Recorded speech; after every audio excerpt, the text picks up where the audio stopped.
Welcome into This Week in Missouri Politics Daily Update. I am Jake Rosen. I've been missing in action for a little bit here, but we're back today. Me and Kelton are going to have a little fun today talking about some week recaps. Kelton, did you have a good week? I had a great week. You had a good week? I'm looking forward to this weekend. What about you? Oh, yeah. It's good. It's good. I'm hoping that the weather stays like this. It's actually a really nice day today, considering that I thought it was going to be pouring rain. But no, yeah, it's a lovely day here in Jeff City. Great day to start off your weekend with a 4-day weekend for those at the Capitol. Tomorrow, obviously, the elected officials will be gone, but staffers will also have off tomorrow. And I've been told that Monday we will have off or that the Capitol folks will have off as well. So a 4-day weekend to celebrate Easter to those who celebrate. Um, this week was pretty fun. Obviously, there's Kelton, like 3 weeks left, 3.5. By my calculation, yes. 3.5 weeks left of session. So this week there was a lot of tidying up before budget debates and possibly a debate on Prop A, the Prop A bill, and the abortion bill. Also, 2 bills sent over to the governor's desk, which will be interesting. We're going to talk about that as well. Obviously, big news was last night the Senate Democrats put up a filibuster against a bill uh, which would reshape, reword a lot of the sick leave language that was in Proposition A that passed this last election. So Senate Democrats, they spent from roughly 3-4 o'clock all the way to about 1:30 in the morning, early this morning, filibustering on that. And it was interesting. From what I heard, the talks were very slow. Whether that was because of the fact that, from what I've been hearing, that Democrats had to call a lot of people who were out of the building on those talks, or whether or not it was just slow because it's a tough bill to kind of get around and talk about. Not too sure. Obviously, some people had some thoughts on that. Senator O'Laughlin voiced some thoughts today, or maybe it was late last night, on the issue. So it'll be interesting. From what I've been told, Senate Majority Leadership is very keen on seeing this getting dealt with this session. I was told last night that they were keen on staying late and getting it done, but obviously for the reasons espoused earlier, they weren't able to get as much done as they may have wanted to, and I think that was probably because of a lot of the issues on the Democrat side in terms of getting people to talk about it. It'll be interesting. Some people have floated around the possibility of them dropping a PQ on this bill. Kelton, do you see that as a possibility this year? No. You don't think so? No. I had a lot of people in the Capitol today running around and talking about the possibility of a PQ being dropped on the Proposition A, which, granted, a lot of the people saying that were House people, which I don't really expect them to kind of understand the delicacy of dropping a PQ in the Senate. Maybe that's just me. I mean, what do you think, Kelton? They're pretty careless with the PQs in the House. They are. They kind of drop them like hot chocolate chip cookies. It's kind of just every day. There's always at least 2 PQs in the House. I'm not sure if they will drop a PQ on the Proposition A stuff. I think that by the point they bring it up again, which could be next week, it could be the last week of session, who knows? I'm gonna guess that the leadership of Senator O'Laughlin and Senator Luke DeMeyer, as well as the hard work and determination by Senate Democrat leadership as well, I'm gonna guess they will probably come up with some sort of an agreement or compromise on this bill. They've been doing a pretty good job this year finding ways around really big issues to get something through. So yeah, that's just me, Kelton. Kelton, what's the betting odds on dropping a PQ on Prop A? Well, I'd say spread wise, you'd put it at, I don't know, negative 100 probably. Negative 100. Okay, I mean that's not terrible. Um, but could be worse. But yeah, that's what happened last night. It was late evening. It was interesting to see. I think by far, if you tuned into last night, I think most people would agree with me that by far the best and most entertaining pair of senators that were holding the floor was Senators Carla May and Senator Barbara Washington. In the If you kept up with the live tweets of the filibuster, you would know that within a span of 10 minutes, they talked about double Dutch, Usain Bolt, various Olympic competitions, the origins behind Pumas and Adidas shoes. Um, they also referenced Breakin' 2, the electric boogaloo. Um, and earlier on, we were actually treated to a rather lovely serenade by Senator Washington of the one of the Schoolhouse Rock songs. Oh, it's Kelton. What do you know? Kelton, what's the one? It's the I can't remember. It was the one Is it the about. bill one? I think it was the preamble.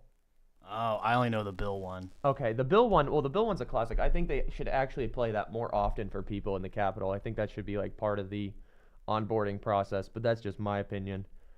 But I think it was the preamble they were singing on the floor. It's been a while since I've listened to my Schoolhouse Rock. I really should brush up on it again.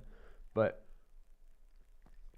it was it was actually, I think, my favorite pair watching last night. They were very entertaining, and I thought they've always bring a certain charm about their filibuster remarks, and so I think they were pretty entertaining, and I think they helped keep a lot of people awake last night. Um, but yeah, that happened last night. So yeah, I'm not entirely sure if they're gonna drop a PQ on it. I mean, I don't rule it out entirely. This is something that, and this Senator Beck opened up his remarks on the filibuster, stating that this was a red line for him. I also think he said that on the show, Kelton, if I remember that right. I'm sure he said something similar to the fact. Yeah, it was either that or abortion. It probably could be very well both of them. Um, but he stated that this was a red line for him. Or a red line for him. I'm not going to rule out the possibility of that. But I also am not entirely certain that the Senate will drop a nuke on themselves in the last weeks of session. Though, I mean, if you're going to do it, I feel like you'd want to do it at the end and not in the middle, uh, just for keeping uh, tempers down. But that's just my opinion. We'll definitely keep an eye on that talk. Um, Today the House had their abortion bill, which was it's mainly just a House joint resolution, so not exactly legislation, but more of a thing that will go before the body, or go before the public in the next election at some point, as a ballot proposition. The bill basically is, um, it's uh, cutting the number of abortions but keeping the exceptions. So it's rape, incest, and all those sorts of things, which I'm guessing some I'm guessing some Republicans wish they had done that on the last round, but now they're back again. They gotta do something to address Amendment 3, which passed last election. Um, Today was actually relatively tame, but earlier in the week when they debated it, it was a very obviously it's a very touchy subject, and it's a very difficult subject to have to keep your cool in definitely some of those cases, and so it was it was very well behaved today. Um, I thought that people on both sides of the aisle made very good arguments about the reasons why they would want to have it one way or another.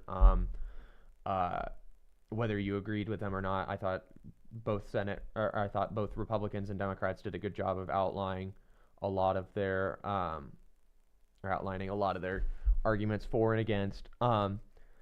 Earlier in the week, they had debated this. Kelton, did you see the pictures of the protesters in the gallery with the banners?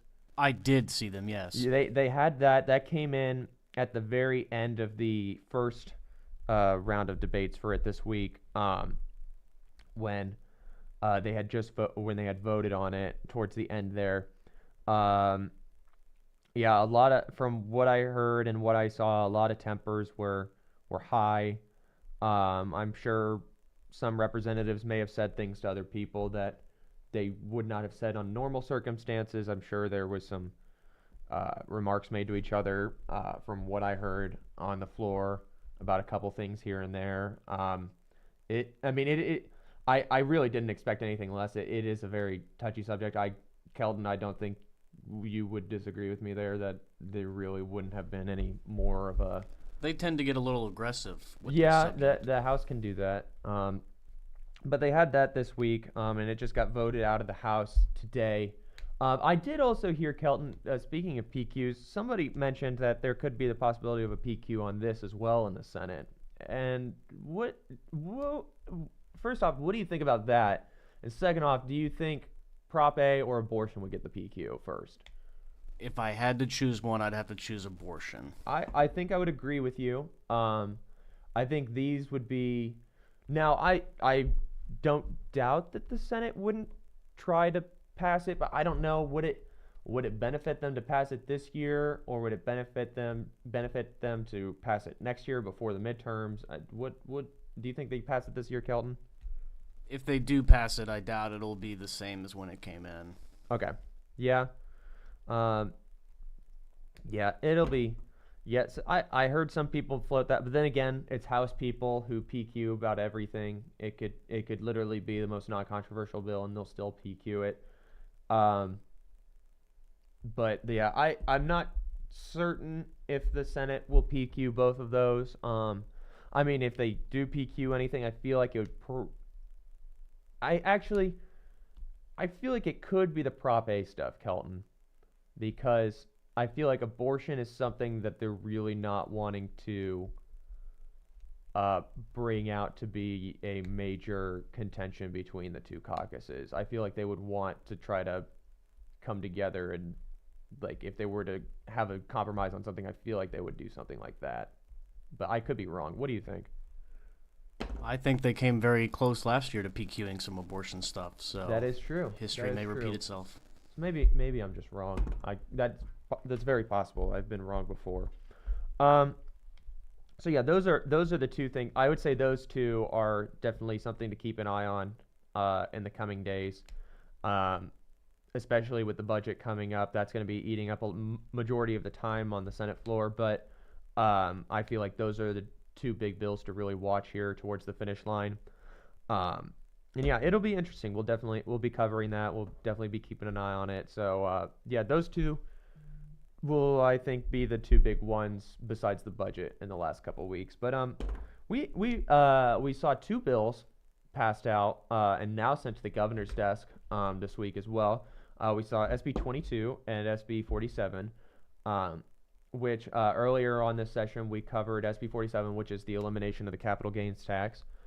So that pretty simple. I think the big thing that was attached to that was Senator Searpoy's circuit breaker bill, which, if I understand it right, it's like a property tax credit of sorts to lower income folks, if I remember. Is that right, Kelton?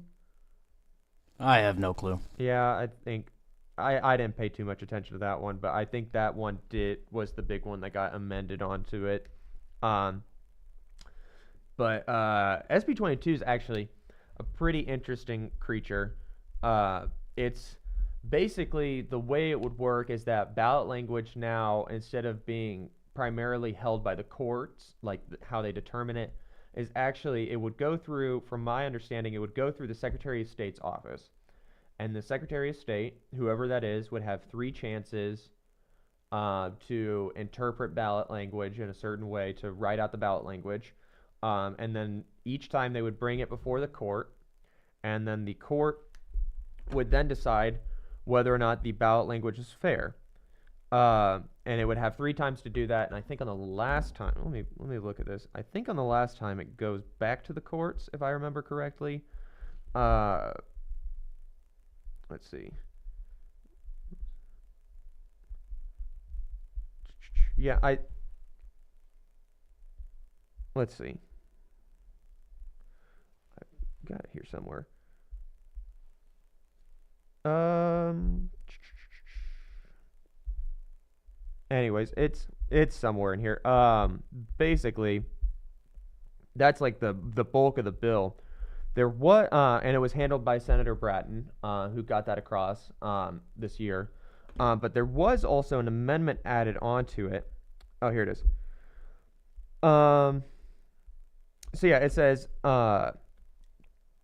challenges must be filed in the Cole County Circuit Court by the 22nd of Tuesday before the general election. If the court approves the summary, it will go on the ballot. If not, the Secretary of State can make up to 3 revisions based on the court's feedback. If the revisions still aren't sufficient, the court will create the final and fair summary.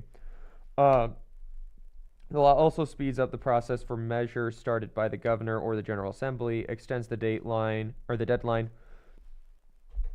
for ballot title changes from 56 to 70 days, and allows for longer summaries for General Assembly measures. The real interesting part of the bill, though, was attached onto it, which was additionally, people can collect measures even if there are ongoing court challenges, and the Attorney General can appeal any preliminary injunctions affecting state laws.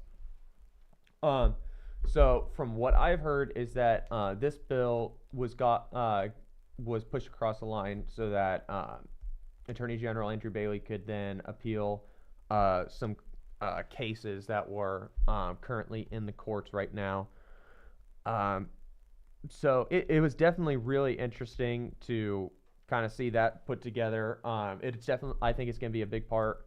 Obviously, it's going to be a big part going forward how ballot language is written and how that process goes. But it'll be interesting to see how that process takes hold on the ballot language process. The real fun, like the bill itself really isn't like all too interesting unless you're big on that kind of stuff. But the real interesting part was how the House handled it. So the House passed the bill, but then they attempted to, and this kind of leads into some of the fun news for the week, or the rumors going around this week, and that is so the House then attempted to put an emergency clause on the bill. And obviously that would just mean that once it's signed, it's immediately in action. There is no days before it becomes law or anything like that. And so what was interesting is that the House needed to get a certain amount of votes for the emergency clause. And at the time, and I was in there, they were 1 vote short. And from what I heard is that Representative Dale Wright, and this is just from what I've heard. I can't say if all this is 100% true or not. This is just what I've been hearing. But from what I heard is that Dale Wright originally was a no vote on the bill, or on the emergency clause. And it could be based on principle. It could be based on some past transgressions that may have occurred between him and House leadership last session. Who knows? But Representative Dale Wright was a no on the emergency clause, and leadership and a lot of the House Republicans were looking for 1 vote to attach this clause. And from what I heard, Representative Dale Wright, which every House member has done this at one point or another, came to leadership and told them that he would be willing to change his vote, interesting enough, in favor for a different seat in the House, on the House floor.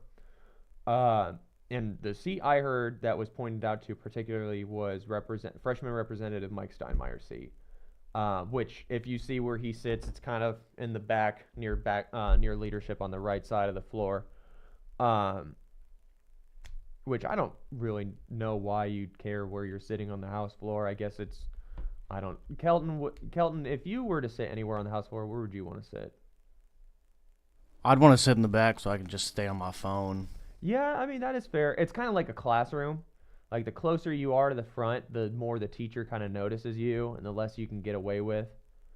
But if you sit in the back, you're like usually when I was in school, I would sit in the back with the cool kids. Um, and I was usually the only cool kid in the back. Not to brag, but uh, so that's kind of how I would figure it. Like I figured the house is kind of like a big classroom in a way, and so like the speaker's the teacher, and everybody else are the students, and so you kind of like sit where you would in a classroom. So if you don't really want to pay too much attention, you can sit in the back and you can play on your phone and stuff. But that's actually not how it works. A lot of the house leadership sits in the back, and a lot of the important people sit in the back.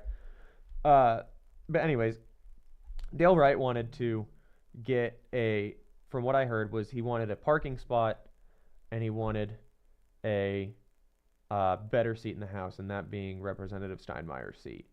Um, but this was all brought short when freshman Representative Bryant Wolfen, who, if you had told anybody that Bryant Wolfen was going to be a yes vote on an emergency clause on a bill that he was not in favor of, you would probably shock some folks this session.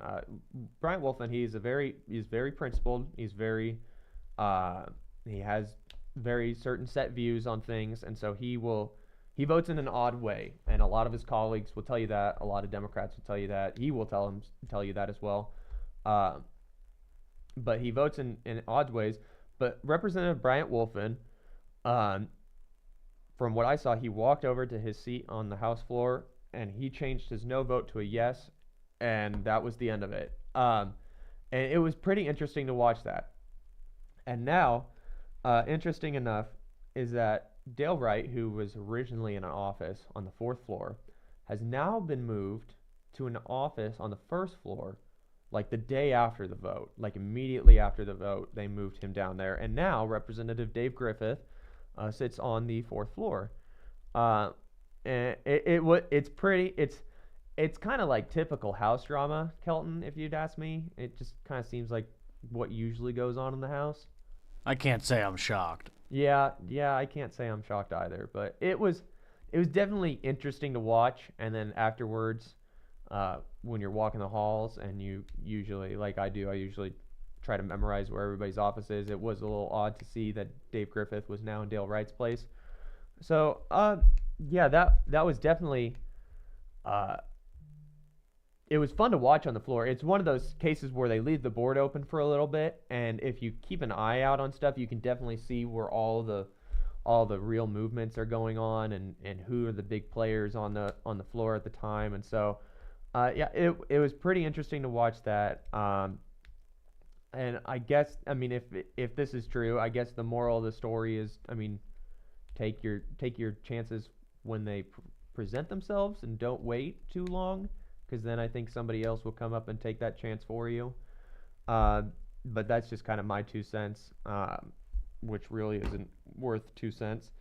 Um, but yeah, there's some other interesting news. Obviously, Governor Kehoe is not only just a winner in the Capitol building, but he is also a winner on the softball field. His team this week won the softball tournament, with Speaker Patterson's team taking second. Which I feel like that's what, if I was the speaker and I was playing against a governor's team, I feel like I would let my boss win. I wouldn't really want to show up my boss, and so I would be like, you know what, you can take the win. I wasn't there, so I can't really say if that's what happened, but it'd be kind of funny. Like I feel like that's my my instincts is to make my boss look good. I don't know. What do you think, Kelton? I'd say you got to win no matter what. You got to win no matter what. That's fair. But Governor Kehoe's team won the softball tournament. I didn't hear by how much. I was not there. But and Speaker Patterson's team got second place. Yeah, I'm getting reports that is the opposite, that they actually were very competitive in that tournament. So I guess the best team won. So yeah, that's always a good kind of get together for the staffers and the elected officials and a lot of those folks, is to is to blow off some steam and go play some softball. I'm not exactly a softball person. If it was traditional baseball, or you can, I mean, Scott's probably gonna call me a commie for this, but I mean, if it was a soccer tournament, that'd be great. Um, but I guess softball works. But just a couple other things that happened this week. Obviously, they had budget markup. Senator Huff flew through it like a pro. If you'd never listened to budget markup before, or appropriate markup, um, or whatever the hell they call it nowadays, if you had never listened to it before, when you're listening to it, it flies by pretty quick with Senator Huff at the helm, and he did a very impressive job getting through it quickly. Um, it's not an easy thing to do. I know he's got a very talented group of staffers working for him in the approps office as well. So it was very impressive to see that happen in such a manner that flew by so quick. But two of the big things that happened in there, at least from my perspective, that were pretty interesting to see, was the big thing was that the foundation formula is going to be fully funded according to the Senate. Now, whether or not the House wants to do it that way, there's probably going to be some arguments over that. Um, but the Senate has taken the position that they will fully fund the foundation formula, which is what the Department of Secondary and Higher, or the Secondary and Education wanted to do. Yeah, uh, it's been a long week here, late nights. But it is what Desi wanted, and the House undercut them by a good margin. Uh, and the Senate has taken the position now that they will fully fund it. Now, how that fight goes down, I'm not entirely sure. Obviously, Governor Kehoe had his position that he stated in his State of the State early this session, um, that he wanted to see the foundation formula altered, and he wanted to see some changes made to how that goes about, and so and so Kelton, I do know what DESI stands for. I was just being a legend last night and sitting in the gallery while you were sleeping in your feathered bed. Uh, and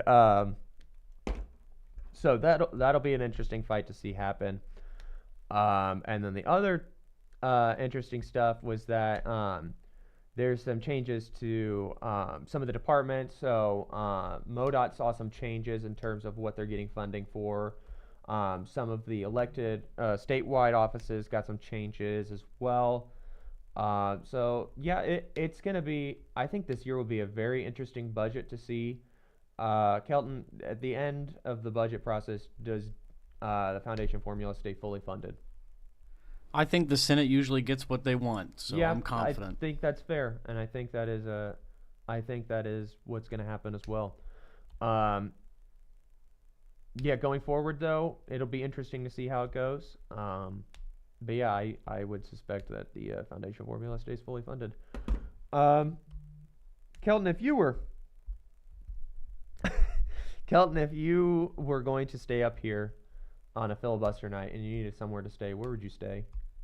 Probably the Courtyard by Marriott. I think that's the only place you could stay. I mean, you could, if you're an elected official, usually you kind of sleep in your office. But if you're somebody of great value and great importance like Kelton, I would recommend that you stay at the Courtyard by Marriott.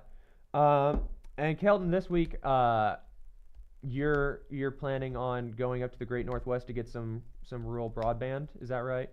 I'm going to see if they can come down here and do our internet instead of Mediacom so we can have internet. That would be interesting. It would be interesting to see that. Yeah, we obviously have United Fiber, the greatest rural broadband that you could possibly get in the entire world. Um, yeah, but it'll be a good weekend. I'm hoping it. I heard it might rain this weekend. I really hope it doesn't. I hope it stays like today. I know Kelton's got some fun plans for Easter. I'm hoping that my family finds some fun plans to have for Easter as well. I hope you all have a great Easter. But don't forget to watch this Sunday show. We've got Senator Tracy McCreary on as our prime guest, and we also have a very fun panel of representatives. They've got Brian Seitz, who carried the HJR on the abortion stuff, so they're definitely going to talk about that. We've got Jackson County's own Carrie Engel. We have Jeff Coe's own Ken Waller, and freshman Democrat Nick Kimball, who I've heard great things about, and I'm sure he did a fantastic job on the show this morning, or filming for this morning. And so please watch that. Make sure to stay updated with all of the things at Missouri Times and at This Week in Missouri Politics, and I hope you have a wonderful Easter weekend. Thank you.